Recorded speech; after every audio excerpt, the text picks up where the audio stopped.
o de lo que va a haber, o los temas que va a haber en la siguiente semana o en la siguiente quincena, por ejemplo, nosotros tenemos una plática con ellos y damos sugerencias. A ver, para estos temas, utilice más imágenes, tales videos están disponibles, o sea, aproveche más recursos visuales y damos como que ciertas sugerencias generales para que ellos ya las plasmen en su planeación y les sirva no nada más a ese alumno, sino a todo el grupo.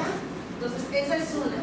Y otra, vamos viendo de qué vocabulario es elemental o un tema que a lo mejor al chiquito se le puede hacer muy complicado y que de ahí nosotros vamos a retomar para reforzar antes de que el niño tenga esa clase. Entonces, después le damos una asesoría pedagógica a los papás. Una vez por semana veo al papá, más o menos por 1 hora, de cada uno de estos chiquitos y planteamos, a ver, en esta próxima quincena, en esta próxima semana, hay que reforzar estas palabras, estos conceptos, vamos a reforzar, no sé, les dejo actividades, aunque los papás vean cómo yo trabajo una cierta actividad para que ellos diariamente, en esos 15 días o en esa semana que falta para su clase, ellos lo practiquen, ¿sí? Entonces, otra actividad también que se hace previa es no como tal o formal una clase de lengua de señas, pero sí proporcionar vocabulario a todo el grupo y aparte formas de comunicación, de tal manera que entonces igual más o menos lo tengo una vez por semana con cada grupo, donde manejo igual vocabulario básico que se va a manejar y entonces todo el grupo, todos los alumnos van aprendiéndolo. El maestro también está presente, en ocasiones el maestro de educación física, no es siempre, depende de si coinciden o no los horarios. De esta manera, cuando el maestro del grupo ya va a ver la clase, ya tiene algunos elementos, ya tiene más imágenes, ya el niño ya lo vio previamente conmigo o con la mamá y los mismos compañeritos ya están manejando algunas señas si es que al maestro se le olvida, ¿no? Entonces, de esa forma, él va avanzando un poquito más, como que nos vamos adelantando a, ¿sí? Y eso nos ha funcionado. Otra cosa es la red de padres. En Puebla, no sé si en otros lugares se está haciendo, la maestra Susana de la Torre, la directora de educación especial de la que se ha estado comentando, ella estimuló mucho la creación de redes de padres, ¿sí? De cierta discapacidad. Entonces, había ahí en Puebla, bueno, se trabajó con redes de padres en donde nos reuníamos cada cierto tiempo, una vez al mes y medio, dependiendo, con las mamás de estos alumnos y se les daban temas dependiendo de sus propias necesidades, de lo que ellas quisieran o propusieran. Y en este caso fue donde yo aproveché para esta parte del modelo lingüístico, porque invitaba a los amigos sordos, ahí nos visitó, por ejemplo, Edgar, que están hablando, varios líderes, la presidenta de la Asociación Deportiva, o sea, íbamos así como que invitando para que platicaran con las mamás. Ahí de verdad que me sirvió, más que todo lo que yo les hablaba de sensibilización, o sea, que realmente como que no sentí tanto impacto, el ver ahí parado y decir yo hice esto y yo pasé por esto y viví estas cosas y mi mamá me apoyó así, era lo que realmente impactaba a las mamás.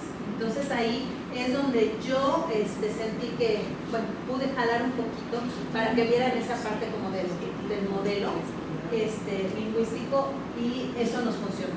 Esto es como que algo muy muy general de estrategias que estamos utilizando para empezar el proceso.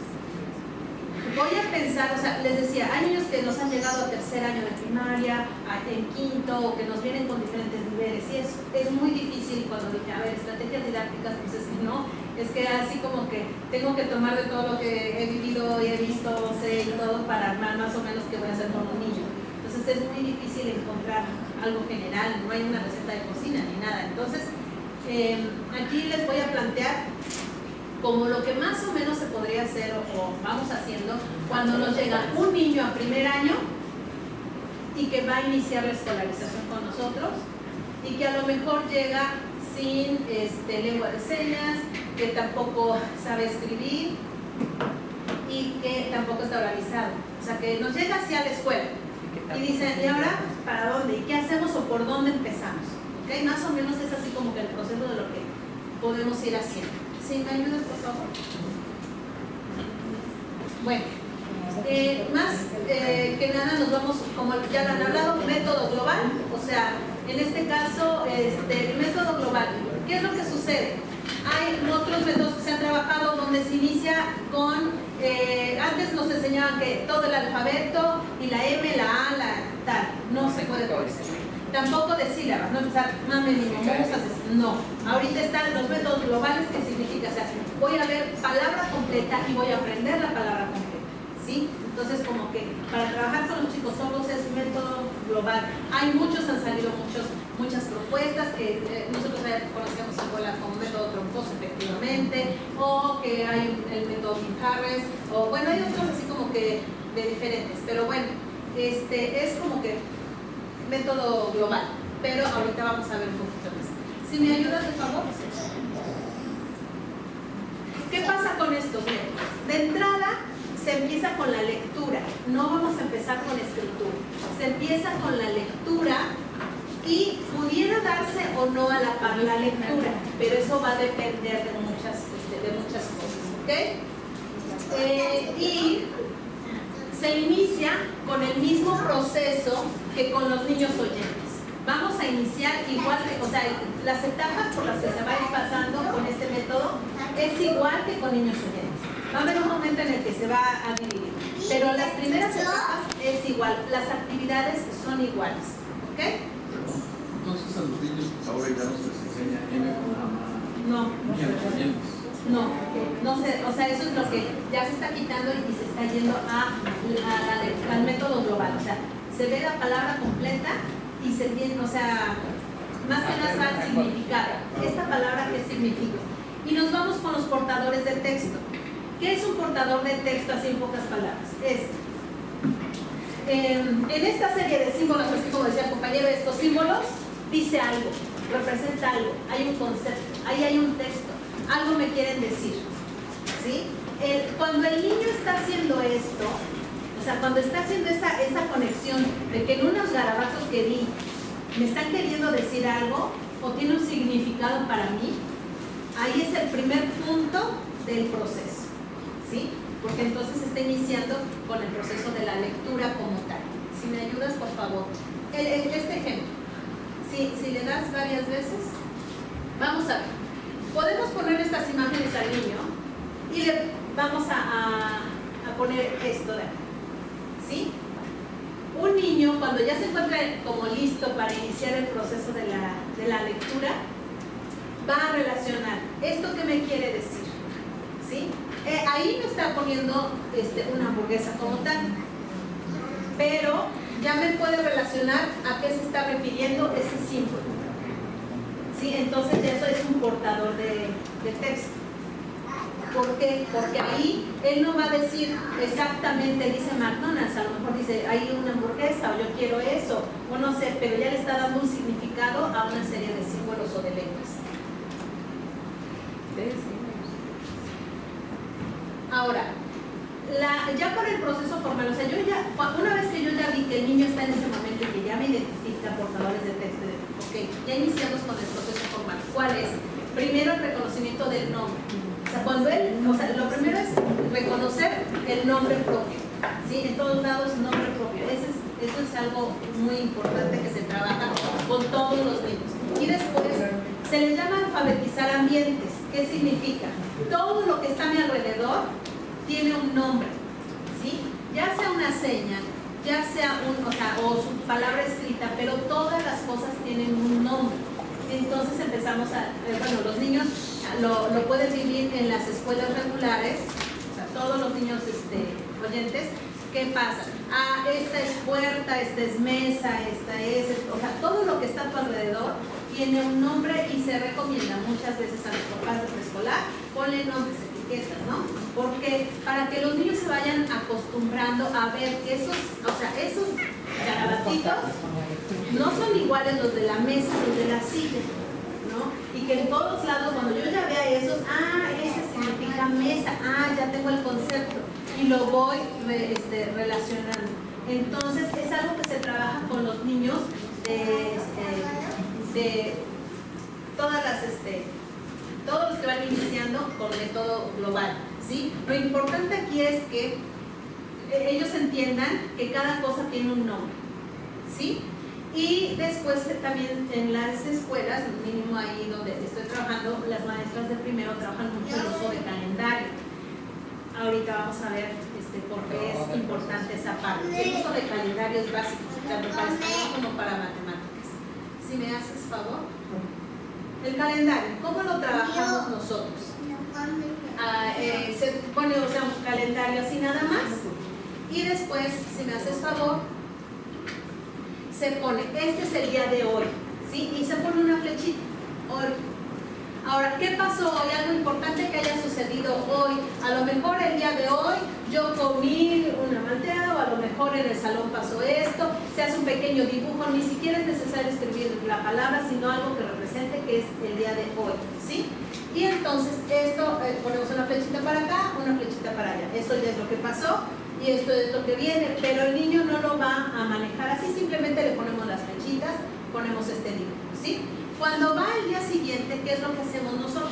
Ya pasamos al día jueves y entonces tachamos de miércoles y lo recorremos. Corremos las flechitas y entonces ya se ve tachado el día de ayer, que eso ya pasó. Y va la flechita. Al siguiente día, tachamos el día que ya pasó y en la flecha de hoy, o sea, lo vamos recorriendo, ponemos algo, un simbolito, algo representativo del día actual. De esa manera, entonces, el niño va avanzando y va ubicando los tiempos. Cuándo es hoy, cuándo es ayer, cuándo es mañana, los días de la semana, o sea, va ubicándose en el tiempo. Y es una actividad muy sencilla que trabajan todas las maestras con todos los niños y les sirve mucho a los niños de audición. Por favor, la siguiente. Ahora, han hablado de las estrategias de lectura, esas se trabajan igual con todos los niños. Esto se puede trabajar con los niños de audición por medio de leerles con lo de la lengua de señas. Las estrategias básicas de lectura es muestreo, predicción, anticipación, confirmación, autocorrección, inferencias son las principales. Muestreo así como que antes de empezar a leer, a ver, fíjense de la portada, de lo que trata el texto y platicar con ellos. Bueno, estas son como que estrategias que se hacen con todos, no quisiera andar un poquito en eso. Nos vamos a la siguiente, por favor.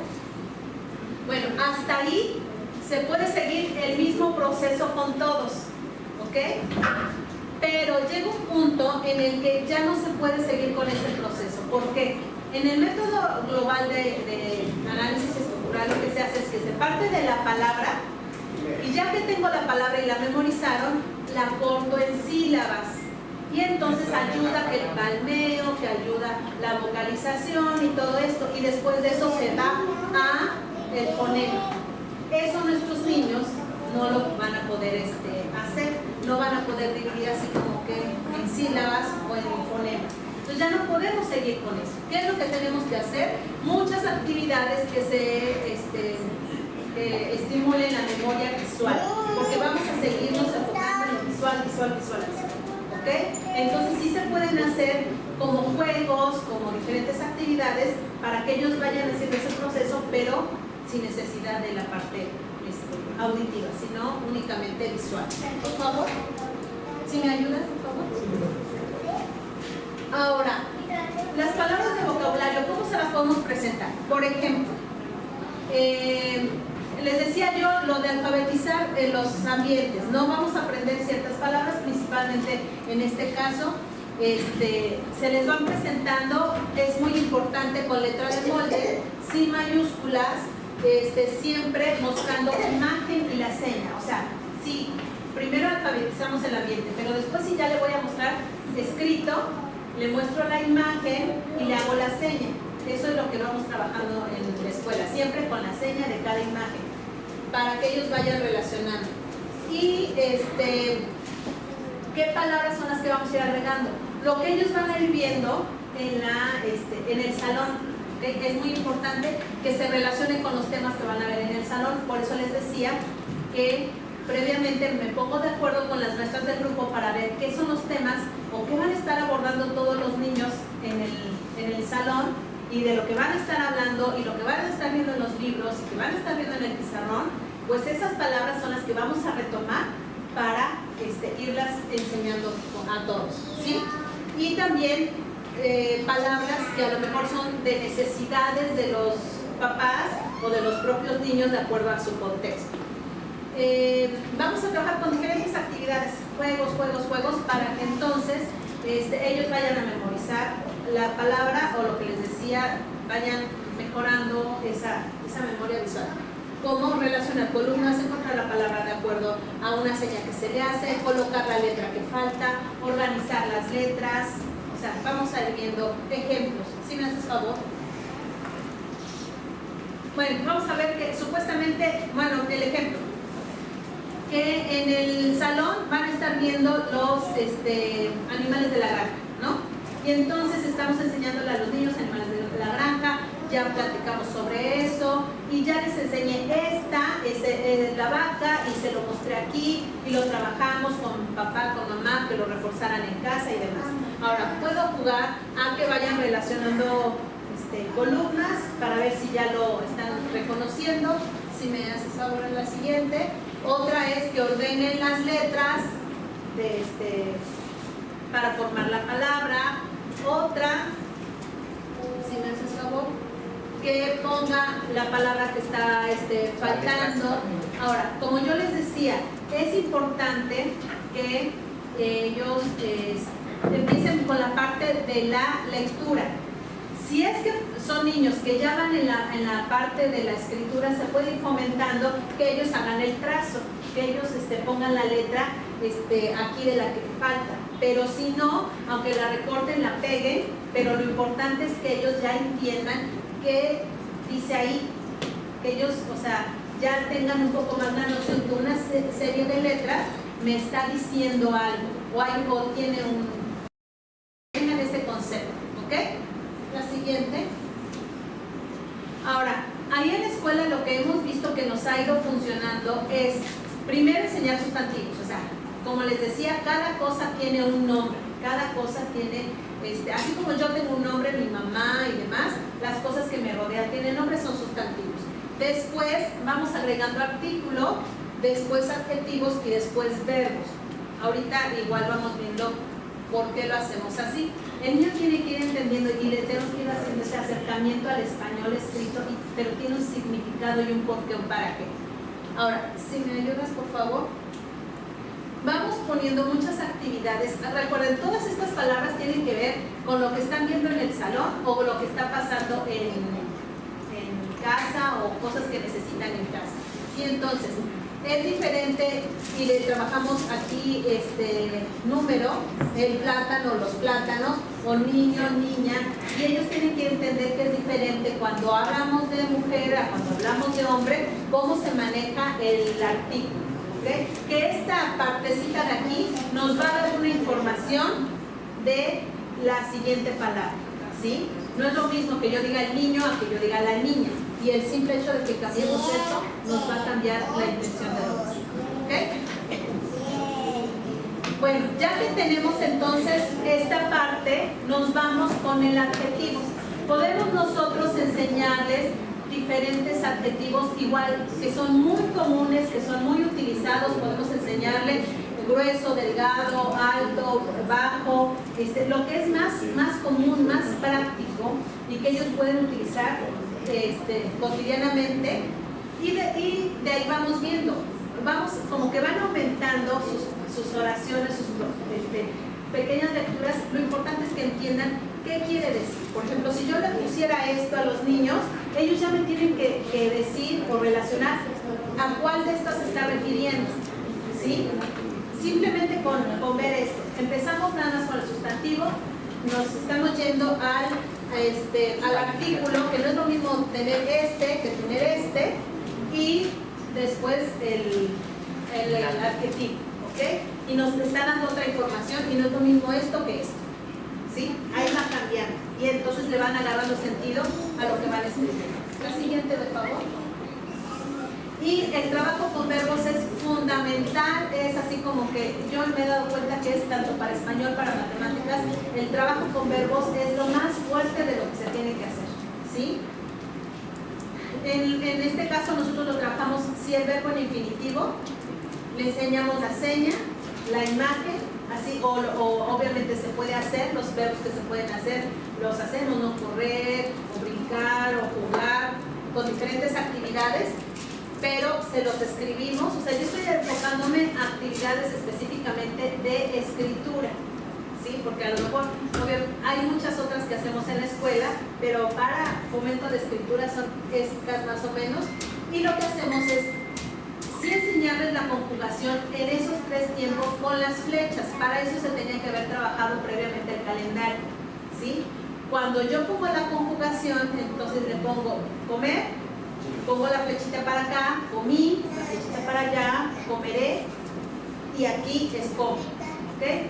Por ejemplo, para que ellos vayan entendiendo el por qué va cambiando la escritura, porque si no tienden mucho a poner siempre por escrito los verbos en infinitivo.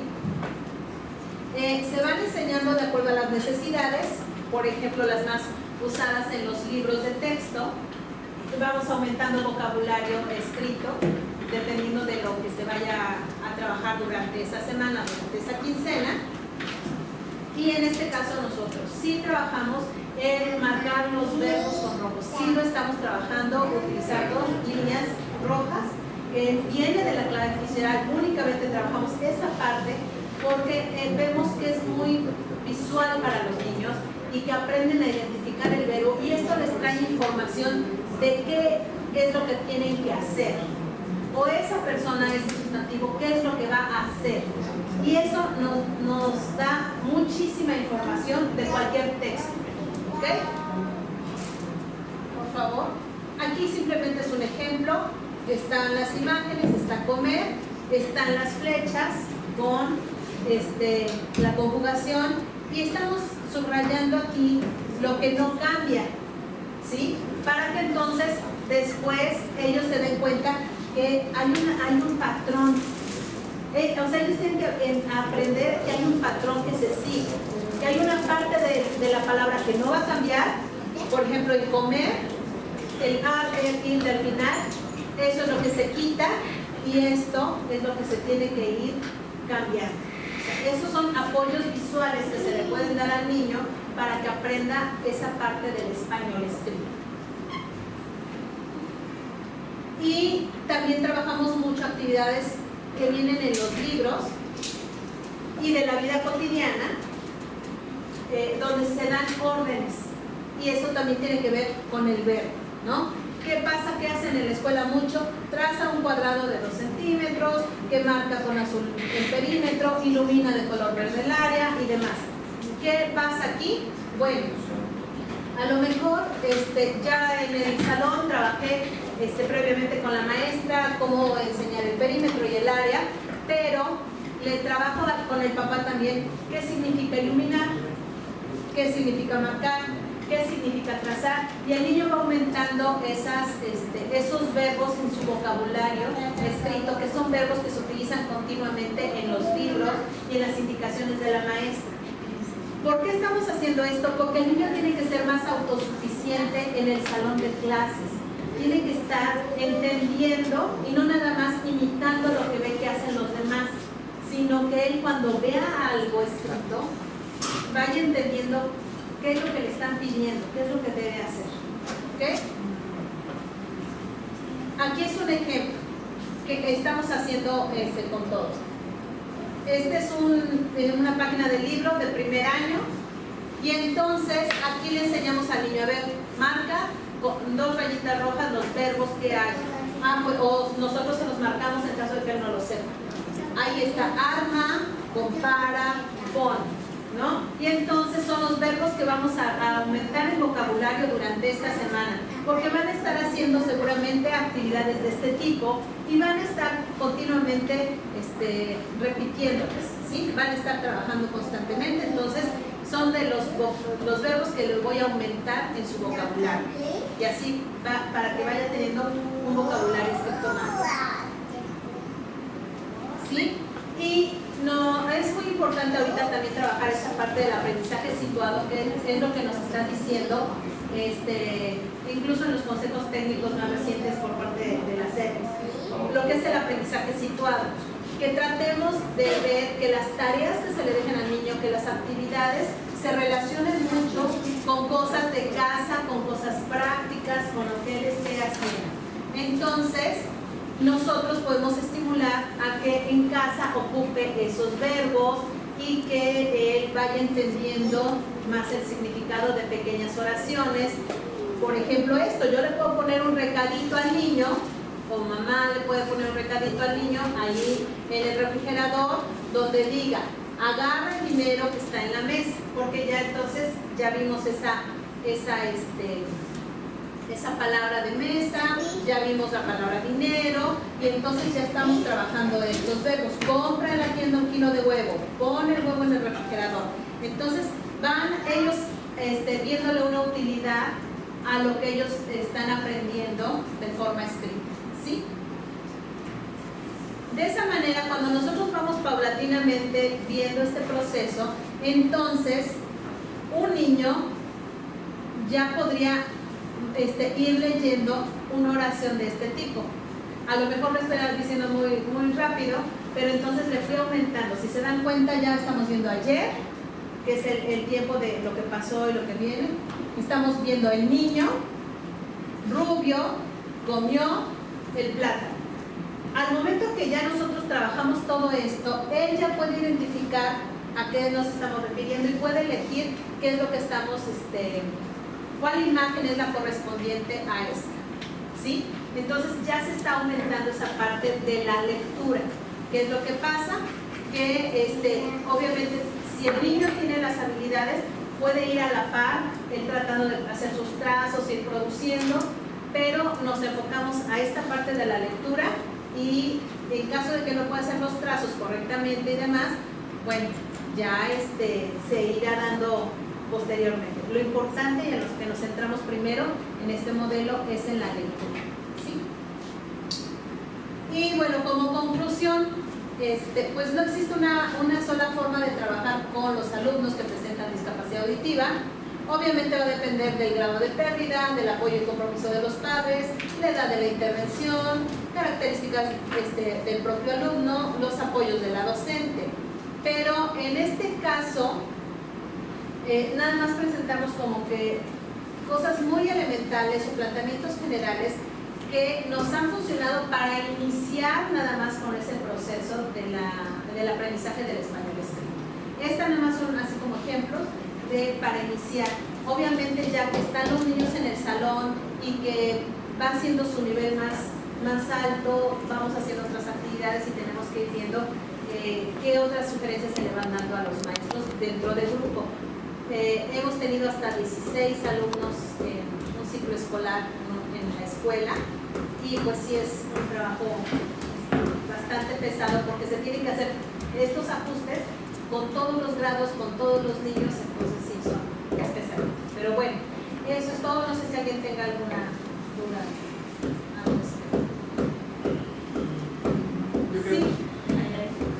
Hemos escuchado ya muchas de las perspectivas, nos faltan por ahí algunas presentaciones, pero así como manera de conclusión, porque yo lo quiero tener bien claro, podemos decir entonces que de lo que se trata es una persona con discapacidad auditiva puede ser, yo estoy viendo aquí a los presentes que se comunican perfectamente, pero queremos que adquieran el español como una segunda lengua, ¿cierto? Entonces, digamos que es un objetivo importante que estaríamos buscando en el proyecto, ¿no? Exacto. ¿Toda la respuesta es sí? Sí. Yo tengo una duda. Cuando tú manejas las flechitas de temporalidad, a mí me preocupa y me asusta que, por ejemplo, en español tenemos 3 modos y 17 tiempos verbales. ¿Qué pasa cuando ya la necesidad de mi niño, ¿sí?, va más allá de presente, pasado, futuro en la forma en la que se representamos, ¿no? Como pretérito y futuro simple? ¿Qué pasa con los antecompuestos? ¿Qué pasa con el subjuntivo, que es hipotético? No, en este caso, por eso les decía, estas son actividades de introducción nada más. O sea, esto es así como que lo básico. Estoy yo en nivel primaria y les comentaba, es como cuando los niños entran a primero y están iniciando ese proceso. Así es como les vamos enseñando que es diferente lengua de señas. Por ejemplo, comer, y a lo mejor si ellos ya dijeron el lunes pasado dijeron comer, pero no está la conjugación como en español. O sea, ellos están hablando de algo que pasó y ya dicen comer y se siguen y ya no es necesario estar, o sea, como en el español que hay un montón de terminaciones, como bien dices. Entonces, para enseñarles a ellos que es diferente en español, tienen que tener un elemento visual. Y entonces por eso les decía, yo ocupo las flechitas y ocupamos subrayar esto de la palabra comer, esto no cambia, pero la terminación sí cambia. O sea, estamos iniciando por enseñarles que hay un cambio en el uso de los verbos y que es como, y que hay, detrás de esos 3 tiempos básicos. Y ya después nos metemos con otra cosa. Hemos tenido muchos problemas con las mamás cuando hacen sus actividades, sus tareas y eso, que me meten mucho. Está comiendo, está lloviendo, está jugando. Porque el está lloviendo, o sea, le digo, no es terno, o sea, está pensando, o sea, tenemos que manejarles por el momento de entrada, piensa, come, hace, ¿no? O tiene frío, tiene calor, tiene de tener reposición, no lo tiene, ¿no? Es diferente, en lengua de señas es muy diferente, entonces nosotros tenemos que modificar un poquito, ubicarnos en la edad que tienen y en cómo ellos manejan la lengua de señas, para que adaptemos cómo les vamos a enseñar los verbos. Por eso les digo, los verbos, el uso de verbos es fundamental y es mucho trabajo. Ahí sí está lo fuerte porque para la resolución de problemas matemáticos, la guía son los verbos. Eso es más como gramática de general. Tú dices, los arbolitos, es lo que se usaría, ¿no? O sea, los arbolitos, pero es mucho más avanzado. Sí, mi pregunta es ¿cómo? Cuando ya les ¿Cómo lo haces? O sea, ya me quedó claro que esa parte. el presente, el pasado, el futuro, los simples, los manejas con las flechitas. Pero quiero saber, mi duda es cómo, dame un ejemplo de cómo lo haces con los dos verbos, que no son presente, pasado, futuro, en su modo simple. Cuando va a es que nos ha pasado que cuando ya va creciendo el niño, cuando ya va como pasando esa etapa, sí tenemos que ir haciendo muchos ejercicios y mucha comparación entre oraciones y centrarme en una determinada etapa con un solo verbo y enseñarle eso que me estás diciendo. Y centrarnos con muchos ejercicios de ese. Y a lo mejor ir jalando poco a poco otro, pero sí es como un trabajo muy largo. Y también otra cosa que hacemos es dependiendo de los textos. Vamos apoyándonos de textos y de la utilidad de ese niño. O sea, yo no me voy a ir a pensar en un montón de conjugaciones, sino lo que va a ir necesitando de acuerdo a cómo va creciendo y de cómo, el tipo de textos que va ocupando. De ahí es donde nosotros nos vamos agarrando. Por ejemplo, los verbos que se utilizan en primero o segundo no son los mismos verbos que se utilizan en quinto sexto. Entonces, ya de ahí yo voy jalando, ahora qué vocabulario le voy a ir proporcionando al niño, qué conjugaciones están manejando más ese tipo de textos. Y entonces ya eso se va viendo también en secundaria. Pero es un trabajo de mucho tiempo. Marichuy y luego... También es conforme, como ellos dicen, va creciendo, ellos se van exponiendo a la lengua escrita y te preguntan, oye, si este verbo qué es, y ya tú lo refieres al verbo inicial y ya le dices, mira, este es presente o es pasado o es ahora. Es como nosotros lo vemos manejando. En los niños sí hacemos, por ejemplo, ejercicios de un verbo en un texto en diferentes, en presente, pasado y futuro, en un mismo texto cuando lo estamos trabajando en grupo, y de esa forma él ve el cambio. Pero ya que van avanzando, cuando se lo topan en la lectura, dicen, ¿y este qué es? Le digo, lo mismo que mira, pero ya tiene, está en presente, en pasado, ya le doy el tiempo verbal en que está y lo adopto. Gracias. Sí, fíjate que que es interesante tu pregunta y se nota la preparación distinta. Lo que yo me puedo dar cuenta es que como docentes adolecemos de toda la preparación de lingüística y la enseñanza de un segundo idioma. No hay. Yo ahorita, por ejemplo, a razón del taller me metí a estudiar una maestría de enseñanza del español de un segundo idioma y me di cuenta de que carecemos de bases lingüísticas muchas, ¿no? Entonces, pensando, por ejemplo, me encontré que en futuro se puede hablar en presente, decir mañana vamos. ¿Cómo metemos el vamos en el mañana, no? ¿Cómo se lo hacemos obvio a la persona sorda?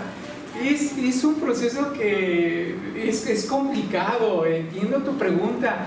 ¿Cómo podemos enfrentar a la persona sorda ante la diversidad, ante la profundidad gramatical de nuestro idioma? Todos esos matices, es un proceso sí realmente complicado. Mira, rápidamente, no sé, me gustaría que te comentara la experiencia que tienen apoyando a adultos sordos cuando están en licenciatura. ¿Cómo les interpreta? ¿Cómo hace que esa información del español les llegue? No sé si... Mi pregunta realmente va no por la carencia que tenemos desde nuestra formación, ni por las limitantes, sino cómo a pesar de esas limitantes que tú acabas de mencionar, lo logramos, porque la maestra lo logra, la maestra Marichuy lo logra, todos lo logran. Yo quiero saber cómo lo hace ella. Por ejemplo, ¿cómo lo hace ella? Te decía de lo que nosotros le subrayamos o sea, la raíz, por decirlo de alguna manera, y entonces ahí, bueno, es algo que pueden ellos retomar, ¿no? Y que tener una idea. A lo mejor cuesta trabajo entender exactamente en qué tiempo está, pero mínimo la acción, mínimo lo que significa, ya ahí lo tomo. Muchas gracias. Sí, porque es muy difícil, la de los verbos es muy difícil. Muchas gracias. Oigan,